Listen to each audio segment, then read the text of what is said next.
This is the Durston X-Dome 1 Plus tent, and it claims to be one of the lightest freestanding one-person tents while being more spacious, stronger, and user-friendly than the competition. But how has it handled my rigorous testing over the course of over 30 days in the backcountry? Is it truly better than popular one-person tents like the Nemo Dragonfly or the Big Agnes Copper Spur? And who is this tent going to be a game changer for? I've tested most of the most popular one-person tents on the market, and today I'm going to share with you everything that's good and bad about the Durston X-Dome 1 Plus so we can see whether it stands up to the competition. Let's jump right into what's good about this tent, and then we'll move into what's bad about it. Starting off with the weight. It's a very lightweight tent for a one-person freestanding tent at 978 grams on my scale. That weight includes both the fly, the mesh inner, and the long carbon fiber pole set. You can also get a solid inner and then a short poled version, but those are going to add a little bit of weight to the tent. Personally, I like the short poles compared to the long poles just because I can actually fit them horizontal inside of my pack right next to the tent. So the tent and the poles with the short version are about the same length, and they just fit nicely right into my pack. There's a lot of great things that we're going to go over with the X-Dome, but what makes it stand out the most for me relative to the competition is its versatility in setups. So you can either set up the X-Dome as an inner first pitch where you set up the mesh inner with the pole structure and then put the fly over top of it. This is gonna be similar to a lot of the traditional tents out there, especially those two that I already mentioned, like the Dragonfly and the Copper Spur. Or you can set it up with the fly first. If it's raining or something like that, you set up the fly and then you crawl underneath the fly and set up the inner inside of it. This is really nice if it is raining because you can keep the wet fly and the inner separate, which is great if you're going on a trip where it's raining over multiple days. With the inner first pitch, the poles actually connect to the inner and you put the fly over top. With the fly first pitch, you use the pole structure connecting to the fly and then the inner attaches to the fly directly. But my favorite way to pitch the tent is with an all-in-one pitch. This is where you leave the inner attached to the fly, and then with the pole structure on the outside of the tent connected to the fly, you can pitch everything as one. And I find that this is really nice if it's raining because it keeps the inner dry. You're not having to crawl around underneath the tent, which is great if it's muddy. And it just works really nicely. It's easy to pitch, quick to pitch, and just a really nice feature that pretty much no other mainstream tent, especially one-person tent on the market has. In order to access the tent, you have one door on one side. It's gigantic. You have a big zipper and you can roll back both sides of the door in order to create a ton of open space to load stuff into the tent or get in and out. There's magnetic toggles in order to tie back the doors, and they work really well. I do wish that for the little side, the length of the toggle was a little bit shorter because sometimes that door gets a little bit loose, but hopefully that's an easy fix for Durston in the future. The inner tent for both the mesh and the solid version mirror the outer door, so you have two sides to the door and you can either unzip the little part or the big part and kind of mix and match however you want to get in and out of the tent, which is nice if you are going to be kind of trying to stay protected from wind, rain, or snow. I really like how easy it is to get in and out of the tent, not only because of how big the doors are, but because the tent is quite high.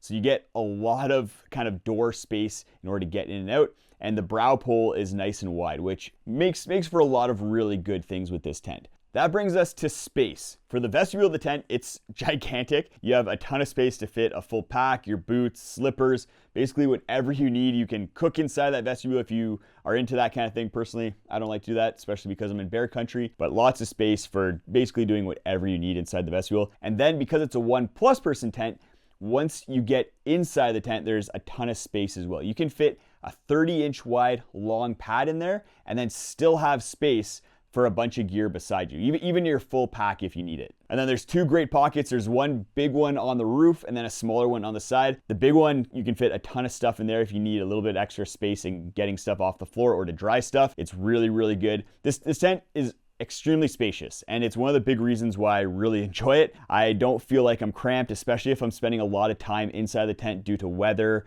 or maybe it's winter time. This tent has been really good. That brings us to performance in weather. I've tested this in a lot of rain, in snowy conditions, and it's performed well. As far as rain goes, there's a few things that this tent has going for it. It uses a 15-year polyester fly material, which doesn't sag or stretch when it gets wet. It actually resists water quite well. So even if it is raining, you can kind of just shake the tent and a lot of the water is just going to mist up into the air, and you can pack up the tent without packing up much water weight. There's also full coverage of the roof over top of the door and the inside of the tent. So if you are getting in and out of the tent when it's raining, you're not going to be getting anything inside the tent wet. And that's due to just having a big brow pull and a great geometry. For condensation in those wet environments, the X-Dome has done pretty well. It has 2 vents, one on either end of the tent, which helps with creating a good kind of cross breeze through the tent in order to pull condensation out. It's also very big, so any condensation that is produced is kind of spread out quite nicely, and that allows it to evaporate a little bit more easily and get pulled out with that ventilation.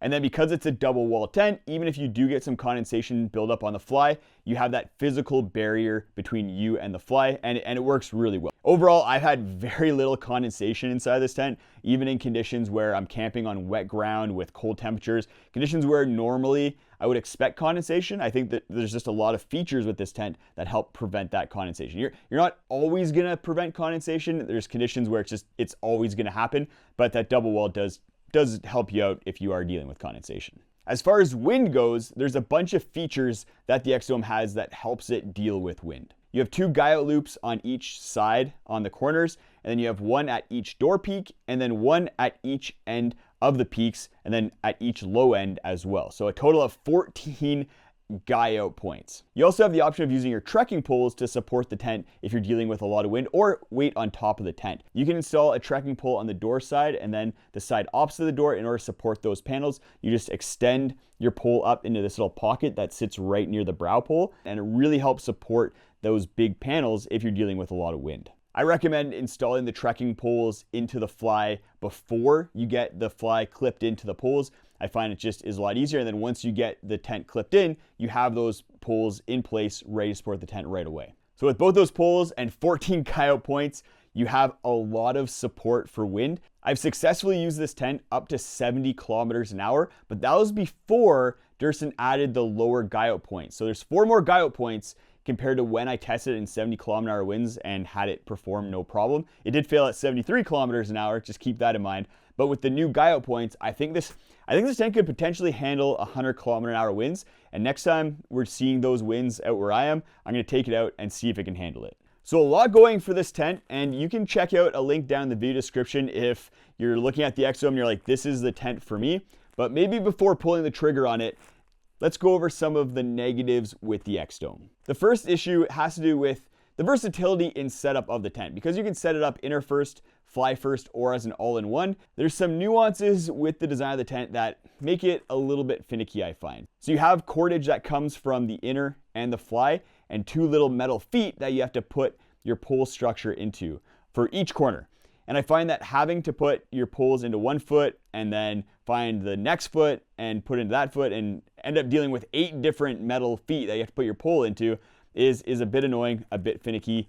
What I've ended up doing is just tying off one of the feet to the other one so that I only have to find 1 foot and then just stick the poles in it. And I found that's a lot easier, but hopefully there's some sort of innovative way to deal with this problem in the future. The other issue, and this is a big pet peeve of mine that I don't know why this is the case, but there's no cordage at head end and the foot end. There's little loops for you to add cordage, but you have to do that yourself. And it's a pain in the butt if you get out on trail, it's windy, and you forgot to add that in before going out on your trip. So just as soon as you get the tent, add that cordage, and then you're not having to worry about that once you're on trail. Another issue I have before we get into the big elephant in the room with the X-Dome and what might make it a deal breaker for some people is the fact that I don't think the solid material on the mesh inner goes up high enough. So with the mesh inner, you have your bathtub floor, then you have this solid panel that goes around about 3/4 of the tent, and then you have the mesh. Durston left a lot of mesh around the door so you can maybe be laying in your tent and see outside the door,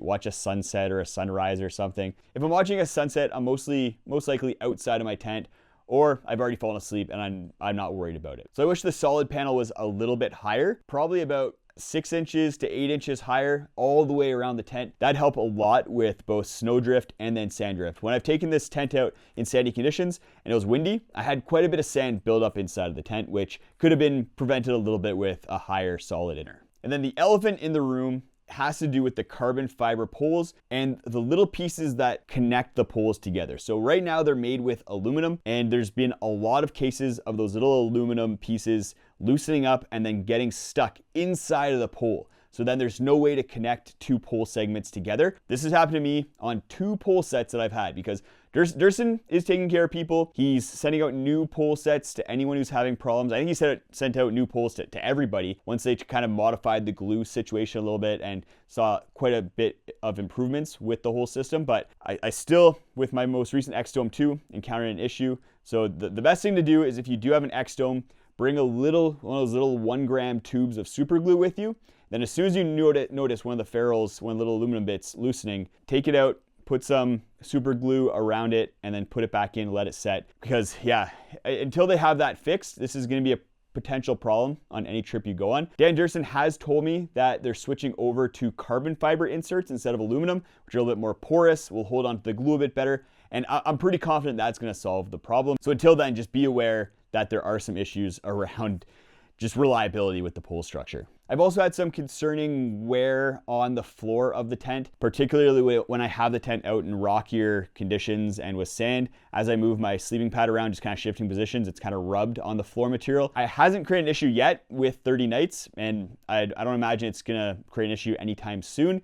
But there is a durability question there, and I think in the future we might see a more durable floor just in order to help address that, hopefully with no weight penalty. So does the X-Dome stack up to the competition, especially the Copper Spur and Dragonfly? If you do a Pack Wizard comparison, you can see that both the Dragonfly and the Copper Spur 1-person are lighter, but they're both more expensive and they don't have the benefits of an all-in-one pitch. They don't use as good of materials as the X-Dome, especially the Copper Spur. The Osmo fabric of the Dragonfly is pretty good. And then the X-Dome is significantly more roomy at only an ounce of weight penalty. The ideal conditions for this tent are pretty much anything. If you just want a 1 quiver, 1-person tent, the X-Dome is the tent for you. It's gonna be able to handle any conditions you can throw at it. I've taken it out in pretty much all the conditions under the sun, except for maybe 120 km/h winds in the Arctic when you're anchoring into snow. But other than that, this tent is gonna be very capable and cover you off in any of your needs. And then who's it for? Basically anyone who's not going very ultralight.